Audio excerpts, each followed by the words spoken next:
Ladies and gentlemen, good evening. Happy Thursday. I am joined by the one, the only.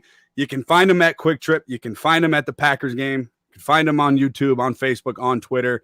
Mr. Matt Ramage. Matt, how's it going, man? Dude, I am having a lovely evening. Partaking in a few beverages, you know what I mean? We're having a good time. Thanks for having me on. That's the way to do it. I was on here last week and I said Thursdays are my favorite days of the week. They just seem to be it seems to be everybody's in a good mood on Thursdays. It's a good time. Thursdays are good, but Thursday night football is usually trash. And but yeah, I think Thursdays are good. I remember when I was actually starting my podcast and my live stuff, I was thinking the best day to do it. And I actually said the same thing because a lot of people don't work weekends. Mm-hmm. Fridays tomorrow, everyone's all happy and jacked up and not doing anything, getting all fresh because they know they're going to get blitzed all weekend and black out. That is true. Before we do get started, the show is brought to you by Artech Ventures. The goal at Artech Ventures is to collaborate closely with founders throughout all the investments and fundraising stages, turning their visions into successful companies since 2020. Artech Ventures have helped turn great ideas into profitable businesses that make an impact on industries, communities, and beyond. Before we get started, and there's a whole lot of Packer stuff to talk to. I got to ask you about your setup as well. You got some new additions to the setup. But before we get into all of that, I did want to reach out to any veterans that are tuning into the show, that follow on Facebook, follow on Twitter. Thank you guys for your service. I'm a veteran myself, and your service is so greatly appreciated. So if you're out there watching, wherever you may be watching, again, you can find us on Twitter, on Facebook, on YouTube at GameOnWI. You can follow me on Twitter at Brandon_Snide. Again, thank you guys for your service. Matt, you got a couch now. Dude, it's a futon. Look at this. Look at you. I just lounge now. You don't even you're relaxing, chillaxing, talking about the Green Bay Packers. Yeah, because I was always in a computer chair, and I never felt comfortable. I felt like I always I felt like I turned into Larry King. Whenever it just felt weird. So my son went to college, so I jacked his futon. He left it here. I told him, I was like, "Yo, I got your futon." He's like, "I paid $80 for it." I'm like, "Cool." I don't know why you're giving me this information, but I'm not paying you for it. So I'm loving it.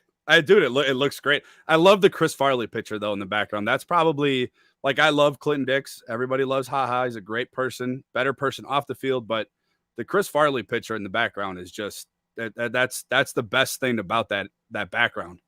Yeah, I gotta fix this glare. I just got a new monitor, so I have some lighting issues I gotta work with. But yeah, dude, Chris Farley is a god to me. I absolutely love Chris Farley. Growing up.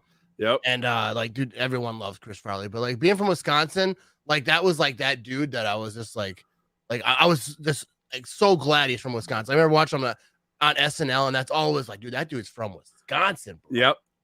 He was because for me, I was in, I mentioned being a veteran, so I've been all over the world, and we don't have a whole lot of famous people from Wisconsin. There's a couple, there's Monk.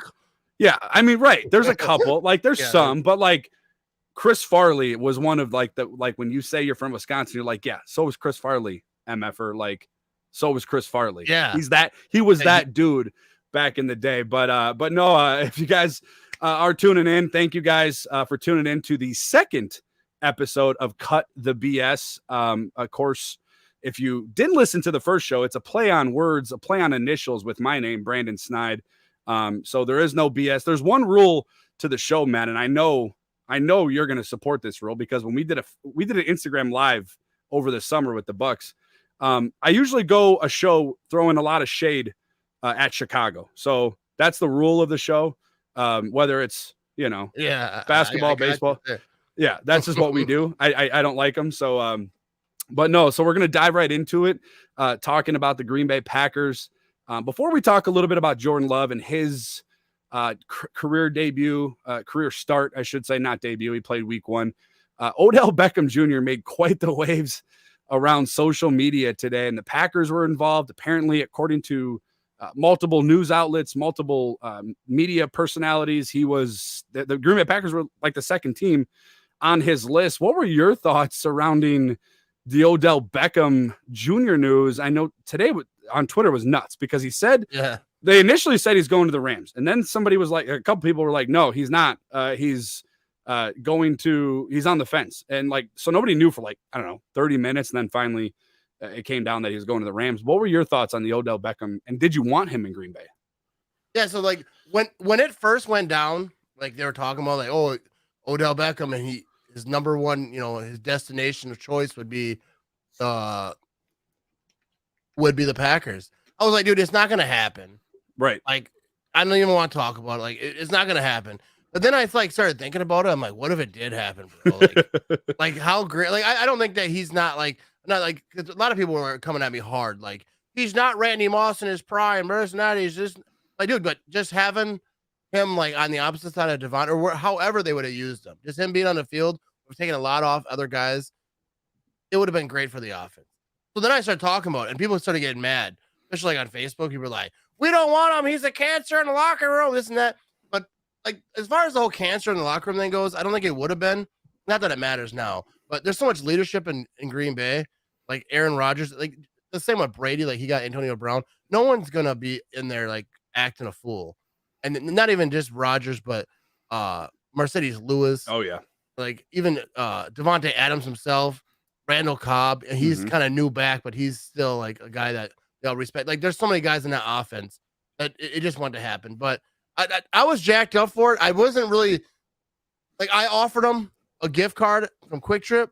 We got to talk about Quick Trip too. We got to break down Quick Trip as well. But I offered him on Twitter. I thought I was going to steal a deal, but it wasn't. But I'm not like heartbroken about it because like I'm happy with what we have.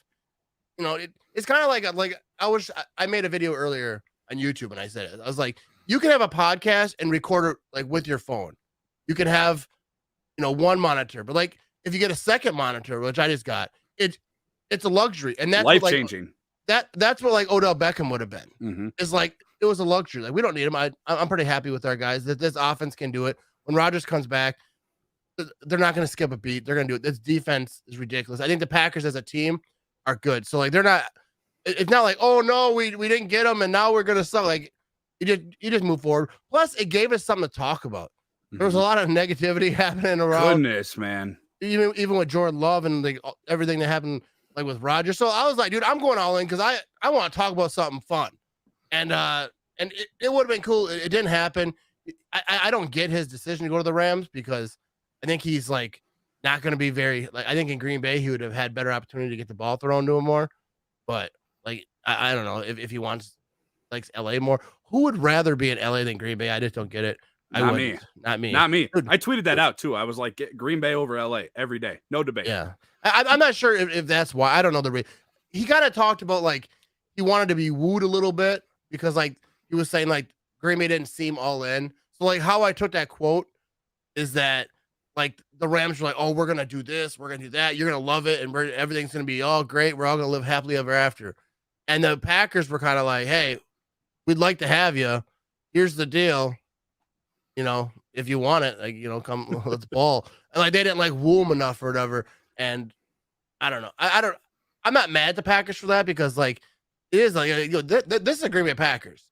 If you want to come play here, like, I wouldn't say we don't beg anyone, but you know what I mean? Like, they're just like, we're a good football team. Yeah. They don't, but I don't know.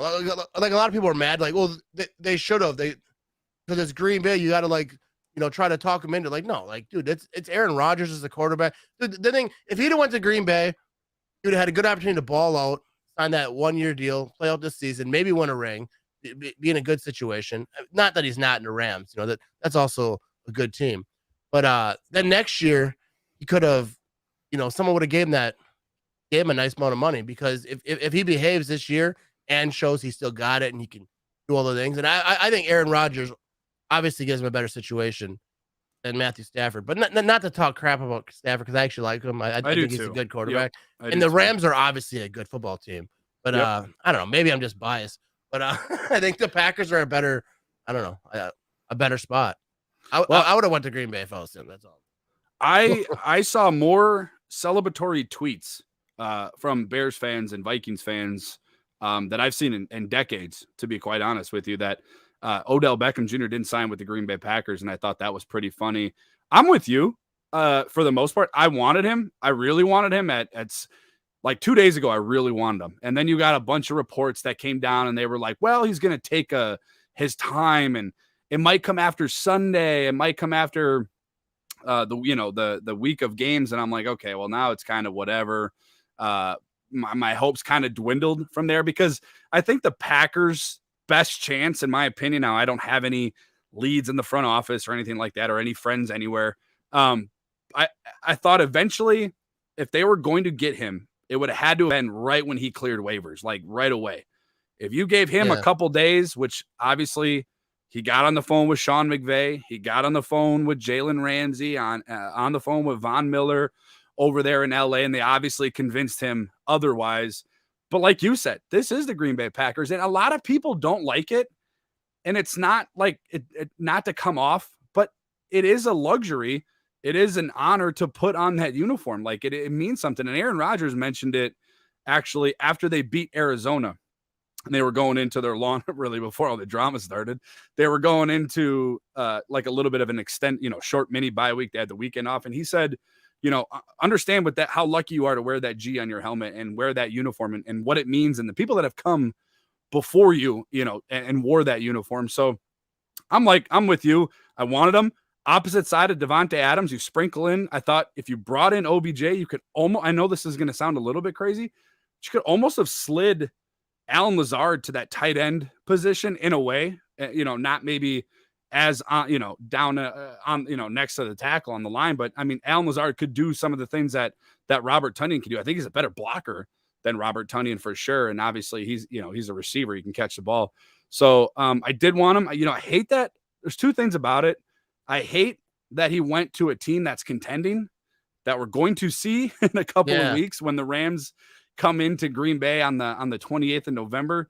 So I hate that he ultimately decided to go to a competitor. And then number two, there's reports from multiple, I don't know wherever they work from. I don't know. It's not Schefter or Rappaport.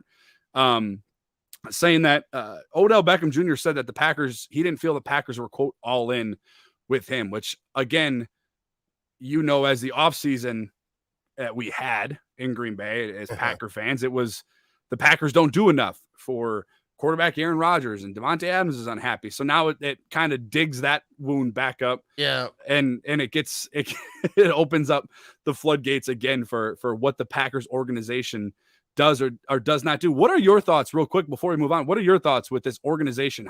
How they help Aaron Rodgers, the weapons he has or maybe doesn't have? Like way back in the day, like I was like so naive to the fact, like when people would say that like Packers don't do enough. They're not, Rodgers isn't happy. And like, there was like little people talking about it. Like, and I was like, nah, everything is fine. Everything is good. The Packers are great, this and that. But then like when all that came out, I was like, oh, that actually right. Like Rodgers isn't happy. I just think that it's like that old school way, like how they have always done it. Mm-hmm. Like you were saying, like this is the Green Bay Packers, and it's an honor to play here, which it is. Like it is with the history and all that. But like when you also have to, like I don't get why you wouldn't ask your quarterback, not just because it's Aaron Rodgers. It doesn't matter who your quarterback is. Like if you're going to be cutting wide receivers in the offseason, I think you should be saying like, what do you think of this guy? What do you think of that guy? Like, we're thinking about maybe this guy, we don't like that he does this or that. We're thinking about getting rid of him. What's your thoughts on it? And then the quarterback be like, I actually like him. I think he's up and comer. You don't have to listen to everything he says and like do it. But like, even like a regular job, like if you're a manager at a gas station, you should ask your like cashier, like, hey, what do you think we want to sell these sunglasses? Where's the best spot you think we should put them? You don't got to listen to them. But like, I think a football team is no different. Like, I think you should want input. Just like Devontae Adams, like if there's a wide receiver that they're thinking about cutting or maybe signing, like, hey, what do you know about this guy? Like, what's your thoughts on that? Like, I just think that you should ask the players because they're the ones out there doing it. And I don't think that they did a good job with that, obviously, because this whole thing went on. But Rodgers has said recently that he's had good conversation with Goop. Yeah. And like, He's been saying that kind of the whole, because everyone asks him like every other day. Yeah. Like, how's it going? You talk yet? Does he text you hearts? What's the word? Is he Snapchatting you? Is your Yeah. what's going on? What's the most used emoji he sends you? I just if you listen to Rodgers and when the season started, I was like, okay, this is definitely it, because obviously he just came the day before training camp and it was, it wasn't pretty. Then his opening press conference, he like threw everybody under the bus, literally like name dropped like 30 people. But then like if you listen to him after the game, and the one that really stuck with me is the one in Chicago. One of the beat reporters asked him, how do you feel walking off the field knowing this could be your last time in a Packers uniform playing the Chicago Bears at Soldier Field? And he was like, I don't think it's my last time. Like he's like, I didn't feel like it was. Like you mentioned, Matt, you said he is quoted as saying him and Brian have had, quote, great conversations as of late. Obviously, like it's no secret, the Packers are cap tied. Like there's only so much they can do for Aaron Rodgers, for Davante Adams. I know they want to lock up Davante Adams. They've locked up key pieces. David Bakhtiari is obviously a guy that you had to lock up. That was completed. Aaron Jones was a guy you had to re-sign. Kenny Clark was a guy. All three of those deals happened into November, into December, and then obviously they finished. Aaron Jones was in March, but Bakhtiari and Kenny Clark were in November. Do you have any feeling at all? And then we'll get to football talk after this. Any feeling whatsoever that like Davante Adams is going to re-sign or leave Green Bay? Like I don't know, because I'm not a great cap guy. I have no idea. I don't either. We need Ken Ingles, but he's not available right now. But like, I'm with you on that. I don't understand half of it anyway. Yeah, because I always say like the Packers, as far as the cap goes, like after the season, like if I was playing Madden, I would just quit and start over. Exactly, it's bad. It's horrible. Because that's how I usually do. Like when I play Madden on franchise mode, at some point I screw up. I'm signing everybody and their sister. And then at some point, I'm like, I had to start over. But like Davante Adams is going to be tough, and I think it does depend on Rodgers, like if he's going to be there. Yep. I don't think that it's like for sure Rodgers isn't here, so I'm staying, or Rodgers is here, so I'm staying. Like I think Rodgers could stay, and Davante's still like, because I think Davante Adams wants all his money, and like I really don't blame him, because he could take a team friendly deal and then blow his knee, and then he's not as good, and then he loses like some money. He might not. This might be his last big deal. Like for me, like I want all my money. Like if I'm playing, dude, I want. I mean, I could see taking a slight discount because if you're gonna be successful, but like he's not. Like I wouldn't give like an insane discount, and that's what the Packers possibly might need. Like I don't know. Like there's smarter people to talk about the cap situation, because like anyone who follows me knows I'm not the brightest guy. But I'm hopeful. I'm very hopeful that they can maneuver, because kind of like how the NFL is. Because like I'm like I say, I don't know the cap like that. But like the Rams, like I wouldn't guess that they could do all that they're doing.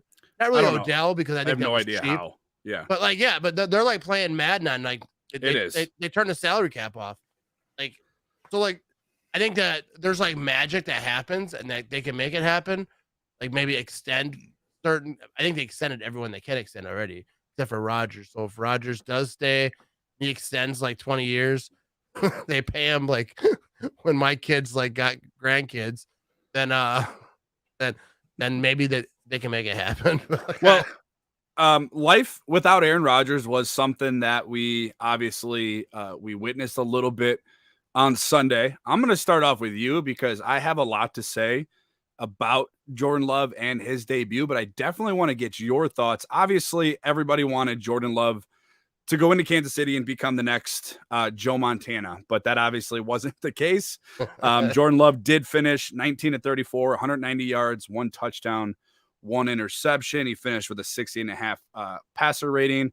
I'll start up with you. Your initial thoughts on Jordan Love and really the game. And I know we're in Thursday. I know it's kind of late, but people, I'm sorry. This is the day that I get with the beautiful folks over at Game On. So we're going to talk about that Kansas City loss. The Packers do fall to 7-2. They are still well in charge of the NFC North, which is great. 4-game leads still, which is funny. They have more.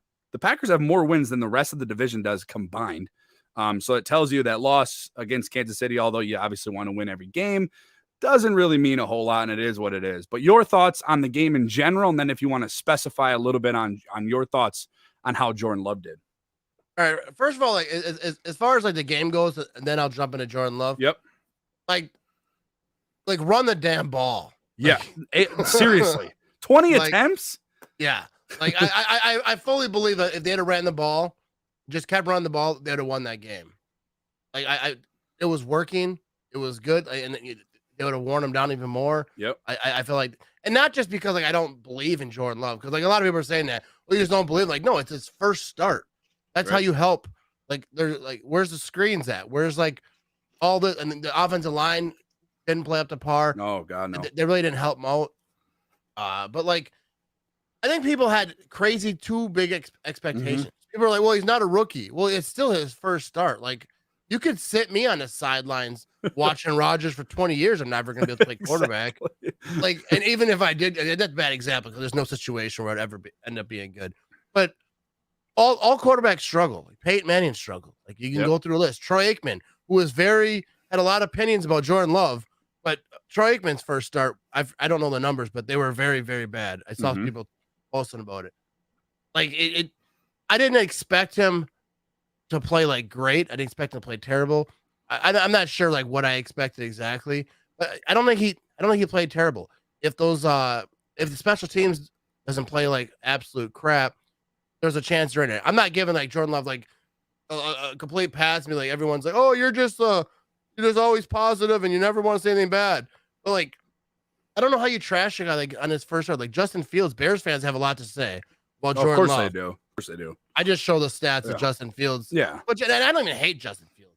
Like, I try to because he plays for the Bears, but he just seems, I don't know, he seems kind of likable to me. He plays for the Bears, so I don't. But, like, you know what I mean? Like, I don't like trashing them. I trash Bears fans. I don't like trashing a player, you know, especially. But, no, I don't think that Jordan Love, like, people see that game and say, well, he's a bust. I think that's foolish because all these great, I'm not comparing him to Peyton Manning or anybody at all, but all these, a lot of quarterbacks had bad first games. They're not so good. And they ended up being, because you learn from it. I think Jordan Love's in a perfect situation, learning from Aaron Rodgers. And like, obviously like his first start again. And first of all, playing in Kansas City, like one of the loudest stadiums in the NFL, if not the loudest. Yeah. And he didn't really get practice. Like Rodgers was out. I don't know what day it was. I think it was Wednesday. Wednesday, yeah. Yep. So I think he probably had one practice with Devontae Adams and those wide receivers, and maybe they didn't have enough time to change the game plan because it seemed like that was a Rodgers game plan, and it wasn't a Jordan Love game plan. So I think that was a little bit unfair because, like, if you have a quarterback like that starting for the first game, you want to run the ball heavy. Because I was yelling about on my podcast, like screaming, they're going to be good because they're going to run the ball heavy. They're going to throw screens, get them comfortable, throw some quick slants, and they're going to do all the things that you would think a team would do when they have a young quarterback who's on his first start, probably nervous and all that, and they didn't really do a lot of that. So like, I think what it was is they're like, well, we already have this game plan in. We'll be all right. And then they were not all right. I mean, they were almost all right. Like, they only lost by 6. I think they covered the spread. They did cover by, I think, like 1.5. Yeah, I'm not a big spread guy, but yeah. I'm not either. Yeah, it was a loss. Like, I don't make excuses. Like, it was a loss. But I think that I don't think people should condemn Jordan Love and trash him and say he's a bust and this and that. He's gonna learn from it. Rodgers is gonna come back. I fully believe he'll play Sunday. Like, I have a better chance staying sober tonight than Rodgers not playing on Sunday. Gotta run to the Quick Trip and grab another 12-pack. Be right back. I got enough. I'm always prepared. I'm with you, and I completely agree. So when people like, and you see it, there's some fan bases, there's some fans in the Packers fan base that are like this.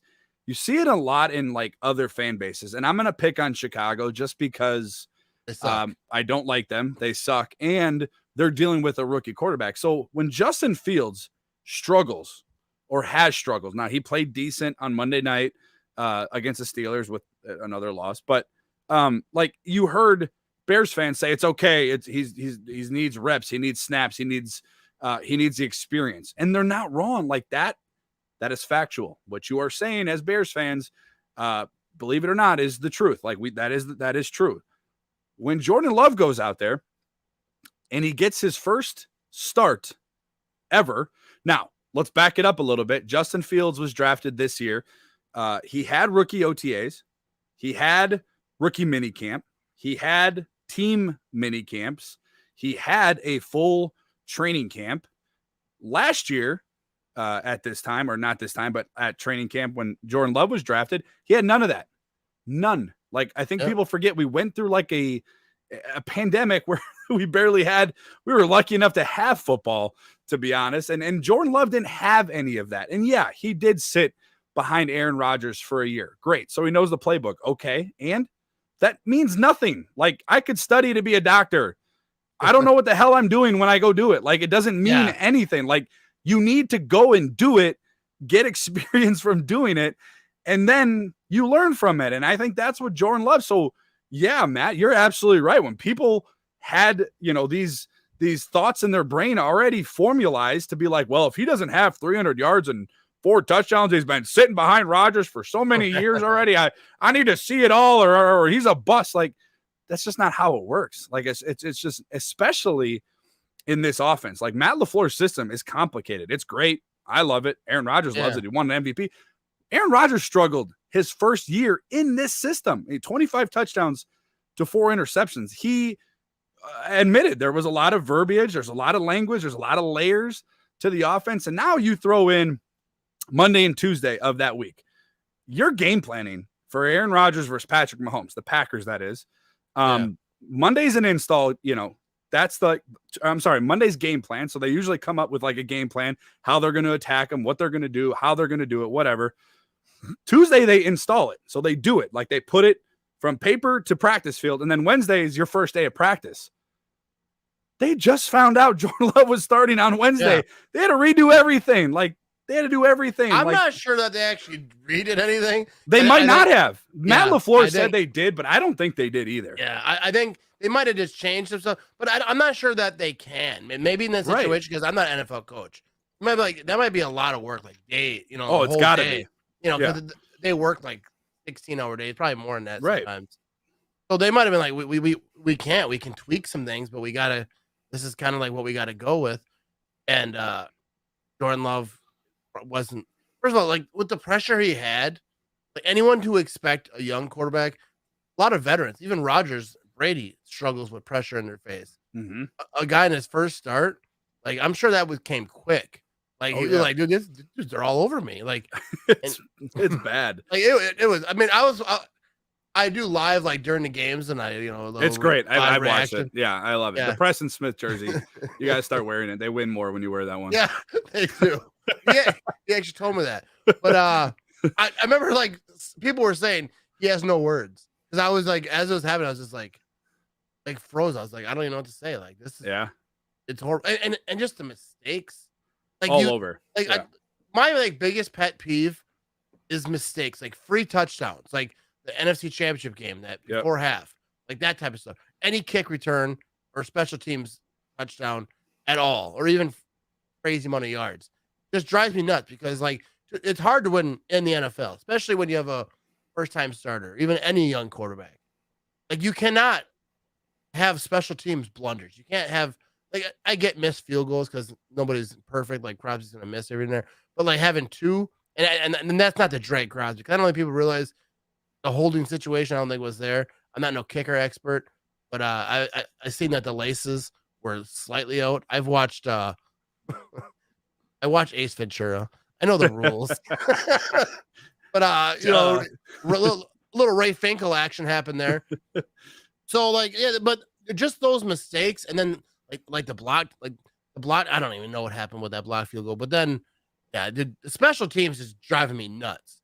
Like, they need to fix that, like, fast, because even when Rodgers comes back, I think the defense people should be talking about is playing like outstanding. The fact that the Packers were even in that game is ridiculous. Mm-hmm. And but even when Rodgers comes back, when you're playing teams like the Rams, you can't have your special teams giving up some crazy crap or some crazy blocked field goal or some stupid nonsense that's going to cost you a game against a crazy contender. And yeah, like I don't even know where I was going with this. I'm a little buzzed up right now. But like the special teams, like my biggest thing about that game wasn't even Jordan Love. It was special teams and not running the ball. It's like, dude, like AJ Dillon, like I love. He was Aaron averaging Jones, like almost 5 yards a carry. Yeah, like I love me some Aaron Jones, but like, yo, dude, AJ Dillon should have the ball. Like I'm not saying put him as starter, but like give him the ball. Even like in that Cardinals game when they're on the goal line, they didn't get the ball. Like, dude, like I get it because Aaron Jones is the starter and like all those things, and I love me some Aaron Jones. Aaron Jones is one of my probably like top, one of my favorite players. Agree. In the last little bit of the Packers history, but like, dude, AJ Dillon, I feel like you put him on the goal line, if you get any type of offensive line play, like he's getting a touchdown every single time. He's just gonna bulldoze people. Like, dude, I just want him to have the ball, and there was no screen pass. I felt like, dude, I was irritated with the play calling, but I love me some Matt LaFleur. I absolutely do. I do too. I think I'm so glad that they hired him. I think he's good for the team. He's young. The ladies like him. And our coach is hotter than yours. The t-shirt is running off the shelves as we speak. Yeah, like whoever made that shirt, all those shirts they're doing all right. I'm with you for the most part. Like so like there's 3 phases to football. Everybody that watches football. First off, thank you Nate and Jamie for jumping on. They're watching over on YouTube. There's 3 phases of football. Defense, you're right, man. They answered the freaking bell. In the last 6 games, this defense has only given up 16.1 points per game. That's second right now in the NFL in the last 6 weeks. I mean, you're talking about guys that they're missing, like they're missing all pro players. Like those aren't replaceable guys. Yeah, so the defense absolutely showed up. What upset me the most is everybody wanted to point the finger at how Jordan Love wasn't successful in his first start. Nobody else outside of the defense stepped up to help him. Like there was nobody.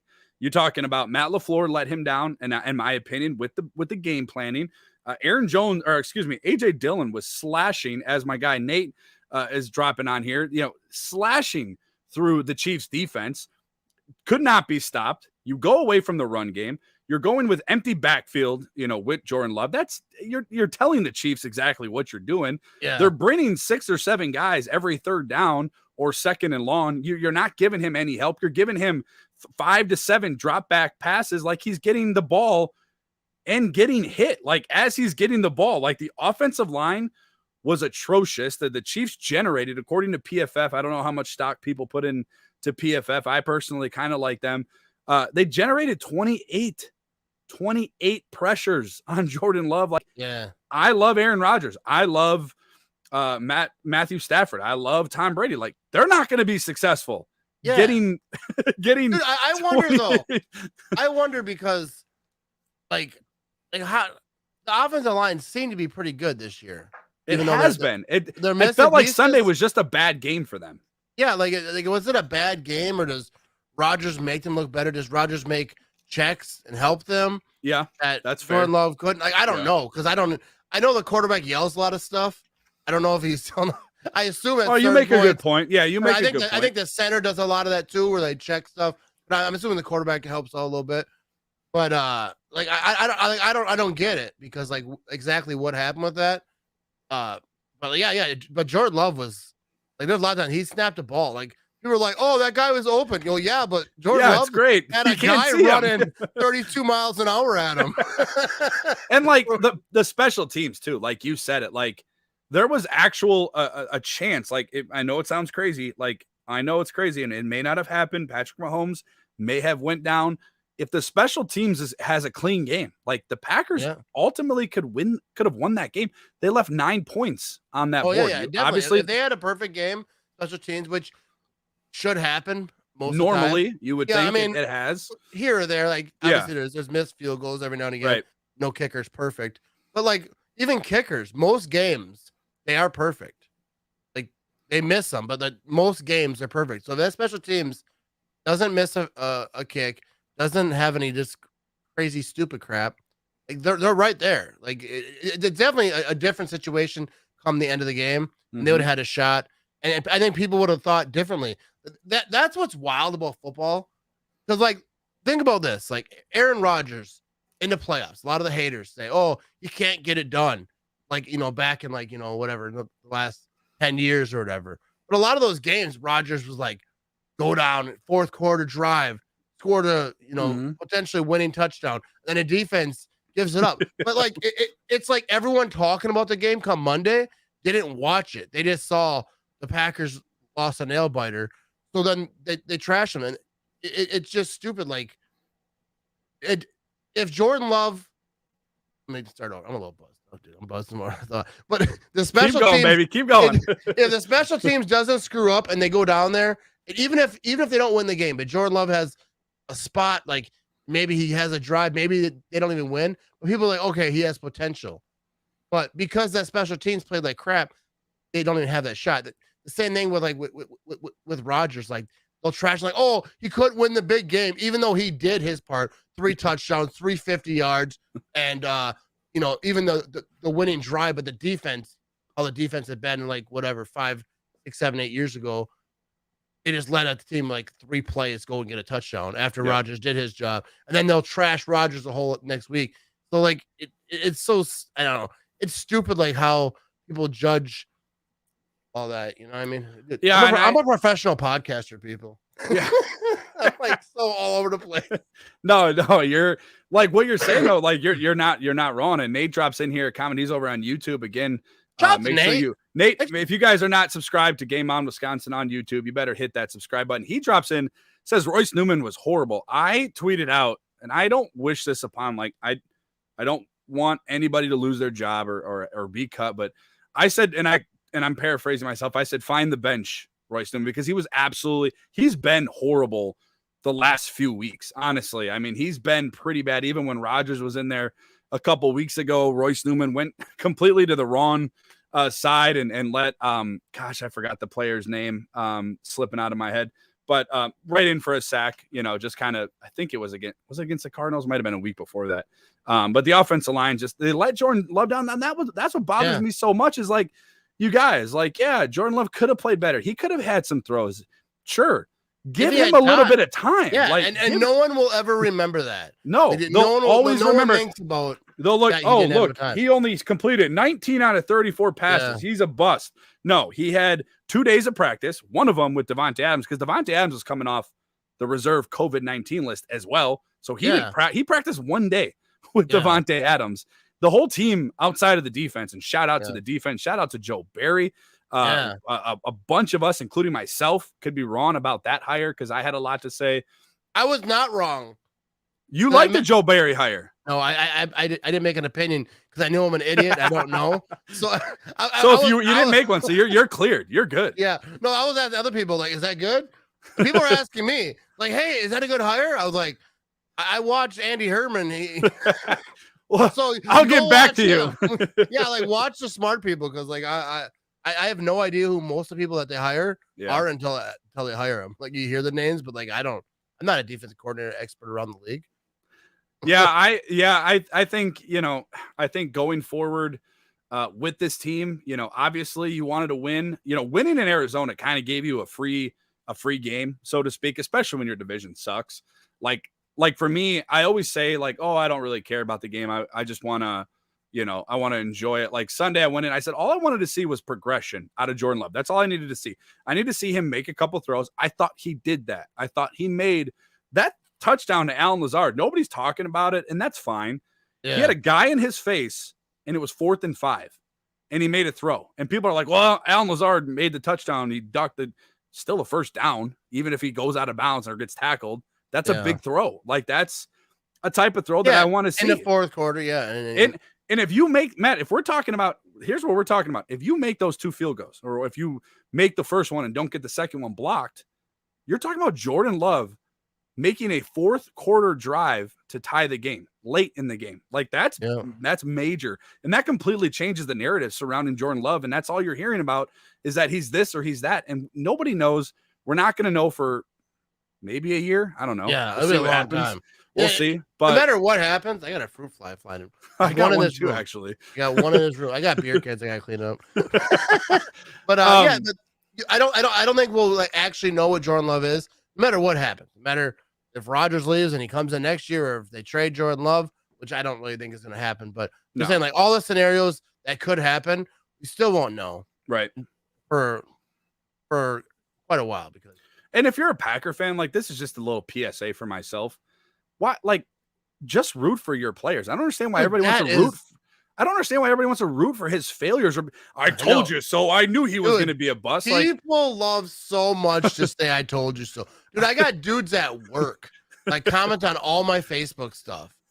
Just the most negative crap. They predict the Packers loss every week, so they called me out because the Packers lost. Like I told you, I was like, "Yeah, you told me." I said, "I'm 7-2, bro." Yeah, predicting Packer games this year, you're 2-7. So don't tell me I told you shit, because like I've been telling you all year, I'm more right. Like I predict the Packers gonna win, and then they said you think they're gonna win every week. Well, I'm 7-2. Like I should be on ESPN. I mean, not because I'm so smart, just I back my team. Well, you're smart, and there's nothing wrong with like people predicting a loss. Like if you believe, like I think Andy Herman predicted a loss against the Cardinals, one of those games. And he was wrong. There's nothing wrong with predicting a loss if that's what you think. But the guys who like predict every game, like, why are you a fan? And I'm not saying that you're like not a real fan, because I hate that term. But like you're unhappy with the team. Oh, this team doesn't do anything and they're not gonna win. And, like you're always upset. Like just stop watching football, bro. Like you're negative all the time, unless your team sucks. Like I get it. If you're the Lions fan and you're bitter and you're mad every week. Like they suck. They're not gonna win. Like, yeah, I get that. But like if you have Aaron Rodgers as your quarterback, if you're like the Rams or the Bucks or the Packers or whatever, the Chiefs even, like if you're not just like pumped up like every week, they can win. They can win any game. And like I don't get why you predict them to lose every single week and be mad. They'll never do anything. Or the guys who like doesn't matter, they're gonna lose an NFC championship game. I get these comments all the time. Oh, I'm like, dude, don't get mad because your team can't make it to an NFC championship That's game. a lot of Bears fans that do that too. A ton of them. Like, that's embarrassing for them. Yeah, if you're not a Bucks fan, I still don't. I don't have any faith in Bucks fans, because I ain't had one Bucks fan try to trash talk me in like since forever. And then last year, dude, they were like climbing out of the woodwork, jumping out of bushes. I'm waiting at a stop sign. They're hovering in on aircraft, but yeah, they're all over me. Like I don't believe half the Bucks fans are Bucks fans. No, and they're Patriots fans, or they're like undercover Bear fans, or whatever they are. But like talking about we lose in the NFC Championship games, like dude, most teams in NFL would love to lose it. I mean, I'm gonna say when they love to lose the NFC Championship, well, just love to play in one, and love to have confidence that my team can get there. Like I it's not good enough. Like. It's not good enough. Like this year, they have to. They can't get to an NFC Championship game this year and lose it. Like, dude, I'm not sure I could take another one. Like last year hurt, I think, more for me than most, because I felt like their best chance. They were better. I feel like they were a better team. That little fluky touchdown before half killed them. I don't want to get into it, but I felt like they were. That's a game that they should have won. Oh, I completely agree. So gassy. I think that's what upset me the most last year too was, and I said it, you got an NFC Championship game at home, but of course the one they get at home is when obviously COVID is around, or COVID's still around, but you know what I mean? Like there was a fan, only had 7,500 fans at Lambeau Field, but obviously that probably played a little bit into it. But moving on to this week, and we're talking about the Packers getting the NFC Championship game, a game that they're going to have to win this Sunday. Russell Wilson is back for Seattle. Aaron Rodgers is, like you said, we're pretty sure he's going to play. I think he's going to play. He said on Pat McAfee there's a small possibility that he wouldn't play. But I think we see Aaron Rodgers versus Russell Wilson. You excited about this one? I'm excited. Like, dude, first of all, Rodgers is going to play. They're going to check his heart, all the things, make sure like nothing happened with COVID or whatever. Yep. I'd be shocked if he didn't play. And if he doesn't play, like I'd be more worried about him personally. Like that's something. Yeah, fair enough. Then yep, it is good. But like So, like, assuming that Rodgers is going to play, Russell Wilson is just coming back, even though he's got a full week of practice. Rodgers won't have any practice. Like, Yep. he's going to walk in on Sunday. Well, I think Saturday, technically, he can come He back. will. Yeah, I think So Saturday morning. and they're going to be like, hey, welcome back. Here we go. Yeah. It's not getting a bus because it's at home, but, like, let's go. You just clock in and let's get right to it.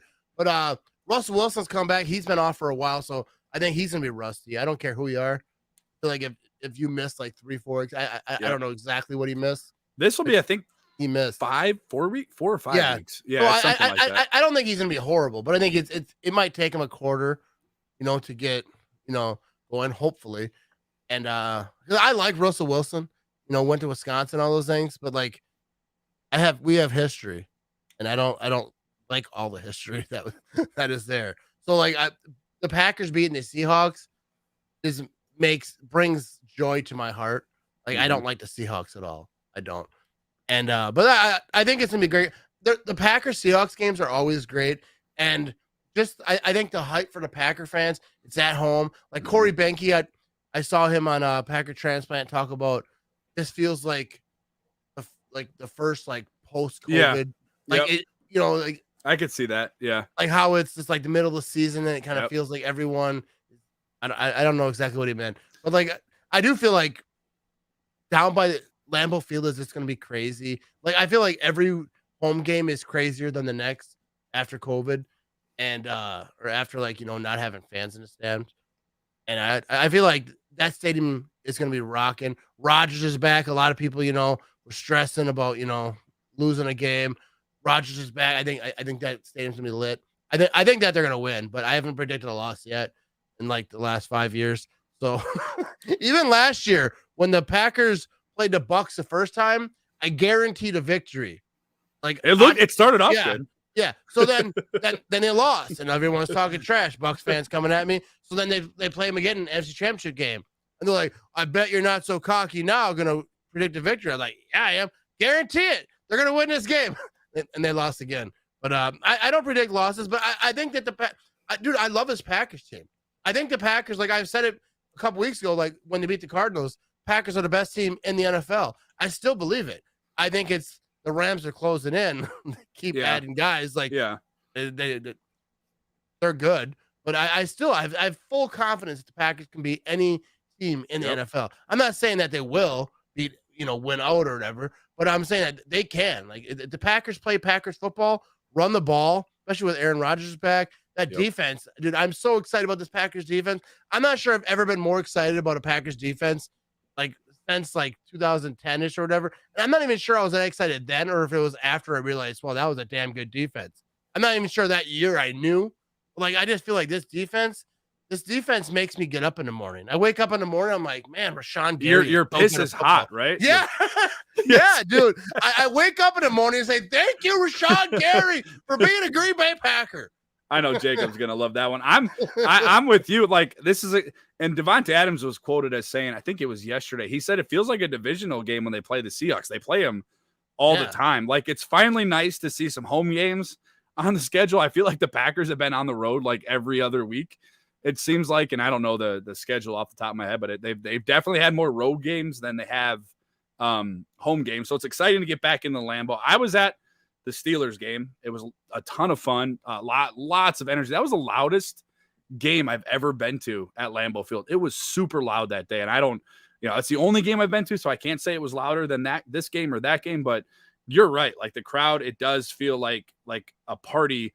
Obviously it's always a party, but it feels extra special, especially with the year we had last year. Obviously Russell Wilson coming to town. Russell, like, I know everybody likes to make fun of him. Jacob's on here. He's calling him Red Light Russ, and he's corny, and he makes the video. He is, though. But he is. He makes videos. Like I make weird videos sometimes. Something my kids call me out on. Like that was sketchy. It's a little questionable. But like his video, like is like, whoa, bro. ESPN is reposting it too because he's Russell Wilson. Yeah, it's like, bro. I know. Maybe don't hit send on that one. The only thing, I'm with you, so I'm a Badger fan as well. So it's like I like him, but like I don't like them at the same time. And that video was extremely dramatic for a broken finger or dislocated finger or whatever it was. But the thing that scares me the most about this game is that they are desperate. The Seattle Seahawks, like if they don't win this week, it's pretty much over as far. Well, I wouldn't say over, but it gets a little dim. They're for going their on playoff. a bad trend. Yeah, like I mean, so that's what scares me. The Packers, everybody knows they're fighting for the number 1 seed. Like that's the only reason they need to win. Their division is in a couple weeks. It's probably over.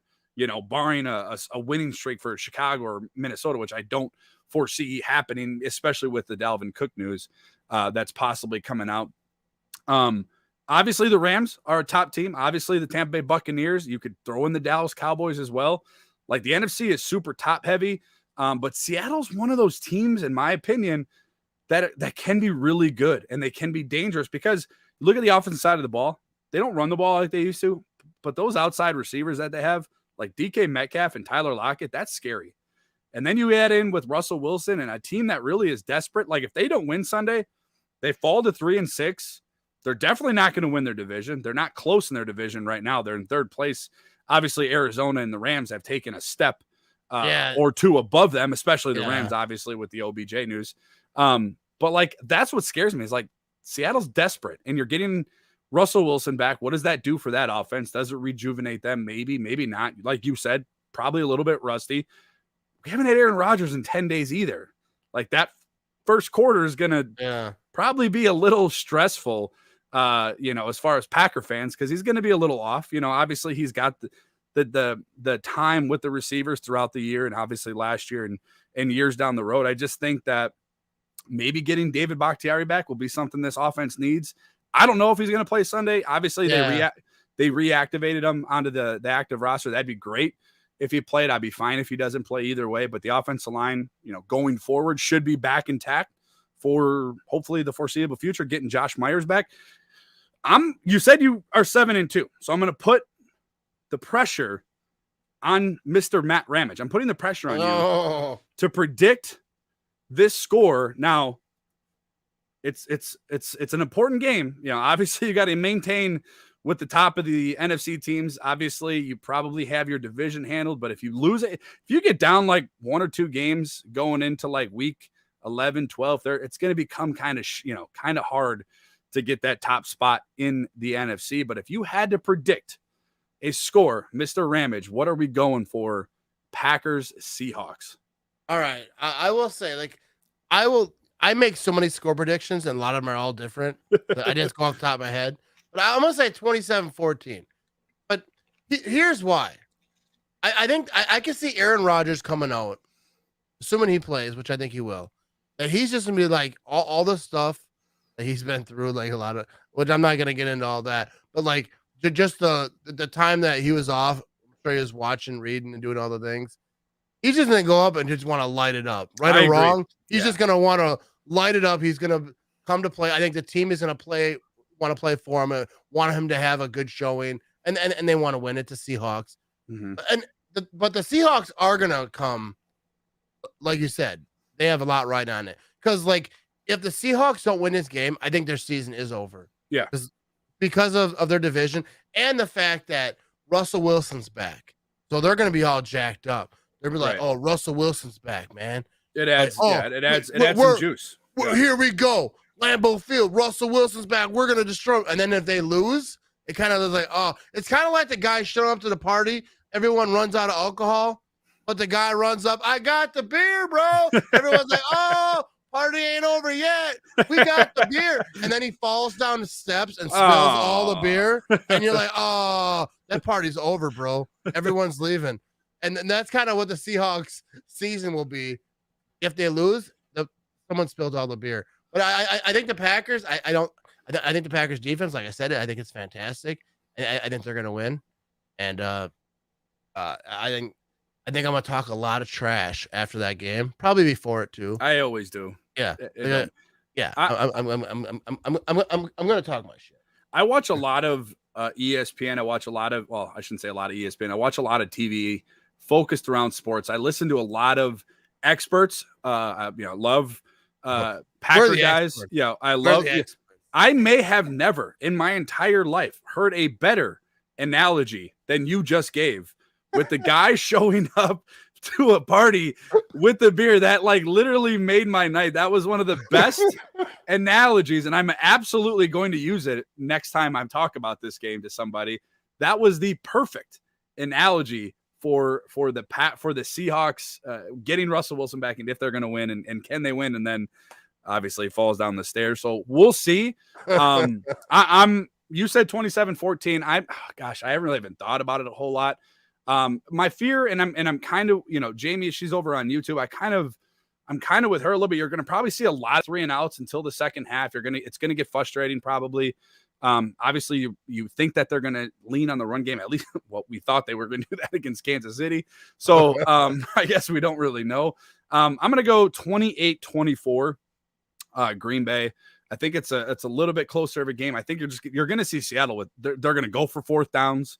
They're going to go if that they're is desperate. True. Yeah, they're desperate. They're going to go for 4th down. First of all, old gum chewer over there, he loves to just like do weird shit. Like you can't even like predict like what he'll do. Yeah. Only thing that for sure, he's going to go through about 3 packs of gum. That's I wonder if does he have a gum guy? Like I remember like the Rams when they were, it was like a playoff game, and there was like a guy that would like that they all pumped up. Oh, he just makes sure he doesn't go on the field. That guy's job was just to hold him back and like, oh, don't go on the field. I wonder if Pete Carroll's got a guy. I need another pack. He's like, gum me. And there's a guy that just is like Johnny on the spot. And then he's got to pick up the pieces that he spits out. You want Wrigley or Bubble? He's got one of those jackets. He just opens it up. Yeah, he just opens it up. What you want? We got 16 flavors. Wrigley. Jamie, real quick, we'll get to her last comment she leaves on YouTube. Again, Jamie, thank you so much for tuning in. Jamie is awesome. I appreciate it. To follow on all this. She goes, I want to see more sacks, and that is another key because Seattle really doesn't run the ball effectively, not like they used to. So your guy, Rashawn Gary, quick trip, buddy. I need some sacks. I need some. Dude, he is turning the corner though. He is becoming one of my favorite players. I liked him coming out of Michigan, and that was another one. Do you remember all the hate he got? Oh, he got so much hate. You know what I mean?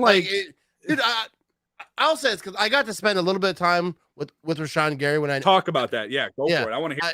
I did that quick trip video shoot, which was like so awesome.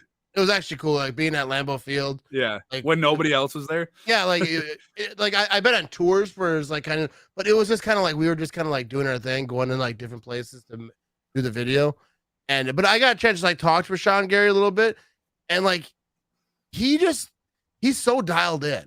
And like he wasn't talking to me like as a media guy or trying to like impress me, like say the right thing, but he was just like because in that video he was eating pizza, because there was promoting their pizza. He's like, yeah, I can't eat pizza all day. Like I don't eat pizza like that. Like I work out. Dude, he's so dialed in. He just seemed to me. He came across to me as like that his job being a football player is like the most important thing to him. I'm sure he has family. Obviously, we didn't talk about that, but like I'm sure like his family's number one and all that. But like he just put so much work into it. Like as soon as we're done, he's like, I gotta go work out. Like a lot of what he was talking about, and even when he wasn't talking to me, was about like trying to be like the best him he can be, and he was just so cool too. Like you wouldn't even like know that he was a football player. Mm-hmm. Like if you didn't know. He was just so nice. Like he was just so like casual. Like he was just, I liked Rashawn Gary before, but after that, like meeting him like that, I was like, dude, I will root for this dude forever. Oh, absolutely. He's just the nicest guy. It was awesome. And I just felt like after meeting him, like, dude, this guy is like such a professional. Like football is like his life. Like he is determined to be the best. Like if I was determined to be the best at something, probably wouldn't be, but I would like to have that determined that he has. I'd probably be, a lot better at being a person than I am right now. Well, his work ethic is like, dude, it's ridiculous. Yeah, nobody outworks him. That's for sure. Yeah, I love even him. like the pizza thing where he's like, I can't eat all that pizza, and I'm just like, Yeah, me neither, bro. Like, take this away from me. This is my 6 piece. I didn't know there was gonna be free pizza. You know what I mean? So real quick before we end the show, I got it. Like, I would be remiss if I didn't ask you, because it is my favorite place. Like, outside of being home, my favorite place in the world is going to Quick Trip. Your favorite thing to get at Quick Trip is what? Mac and cheese. That's where I figured you were going. I love the chicken tenders, man. Yeah. But I would say, like, if there's a number 2, it's definitely chicken tenders. You know what's funny? Because they're so good.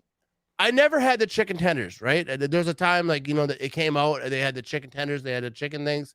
When I was like, I'm not like a huge chicken guy. Like, I'm not against chicken. I just not like a go-to for me. I eat it. But then one day I was just like, I'm gonna try it. And it's like, it was so good. And I was just like, and I'm not just saying that because, like, I'm sponsored by them. Delicious. It's but so, like, every time too. It really, dude, like, there's no gas station that's gonna give you food like that. Because I've been in situations where you gotta go stop at some crap gas station and, like, I'm hungry. Like, you ask them, like, was this made today, bro? And they're like, oh yeah, I just made it, bro. Don't even worry about that. You get in your truck and you just, like, spit it out the window because, like, you're dying. Oh, the chicken tenders, the cheesy breadsticks, even the grilled ham and cheese. The breakfast sandwiches are amazing. The grilled ham and Swiss. Yep, it's pretty good. Breakfast. Yep. Yeah, you can't go wrong. They have, like, all the donuts in the world. Chocolate milk. So, funny story. Last year, my girlfriend, who's a saint, I almost said she mailed my friends here. She flew my friends in here to surprise me for my birthday. And the first place we went to, so they got here, we hung out, had some beers, had some drinks, whatever. The next morning, I'm like, the first public place we went to, I'm like, I got to take you guys a Quick Trip. Like, literally, that is where we went. I mean, they took their picture outside. Like, they were like, dude, he was like, my friend was eating the food. They're from Colorado. And because that's where I used to be stationed and where I used to live. And he's eating the food. And he's like, dude, this is some of the best food I've ever had. Like, I'm like, I know it's more than a gas station. And and and this show's not presented or sponsored by Quick Trip. I just love it so much. I had to talk to Matt about it. I loved it. I appreciate it. Like Quick Trip, Culver's, like Menards. Yep. Like, there's certain things that are just Wisconsin. Because I was talking about Quick Trip before they sponsored me. Like, that was a goal of mine. Like, when I first started doing this, like, I was sponsored by Quick Trip. Yep. It didn't happen for a long time. Then it finally happened. But, like, the reason I like being sponsored by them because I really do like it. Like, it's something you're passionate for. Yeah. Like Culver's too. I'm not sponsored by Culver's. And it's not even just like the food and all this stuff. It's just like it's like a symbol of Wisconsin. Like, it is. Like Wisconsin is like the Packers, Badgers, Lambeau Field, Quick Trip, Culver's, even Menards. I don't know if a lot of people know about that, but like Menards is like, I don't think it's everywhere else.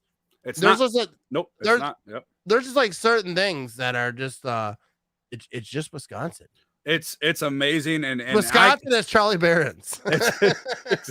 Exactly. That'll do it for the episode of Cut the BS. Again, Matt has the Packers winning. I have the Packers winning. I hope you at home have the Packers winning. If you are not following Matt Ramage on Facebook, on Twitter, on Instagram, on TikTok, please do yourself a favor. Hey, TikTok! I just hit 100,000 on TikTok. That is incredible. Your Facebook is near 100,000 too, I think. Yeah, it is. Before we end this, I want to say congrats to you. You said that this is your second episode, and I know that you've done it before because I could tell anyways because you're good, and you have the upside down mic. That always gives it away. That is not a rookie thing. When you got a mic like that, no one's like their first podcast has a mic like that. My first podcast, I was recording on my wife's phone. I was trying to video on mine. You're like, hold on, I'll eventually. Okay, wait. Oh, the phone's mirrored. Oh, wait, we gotta flip it. It was the most trash production ever.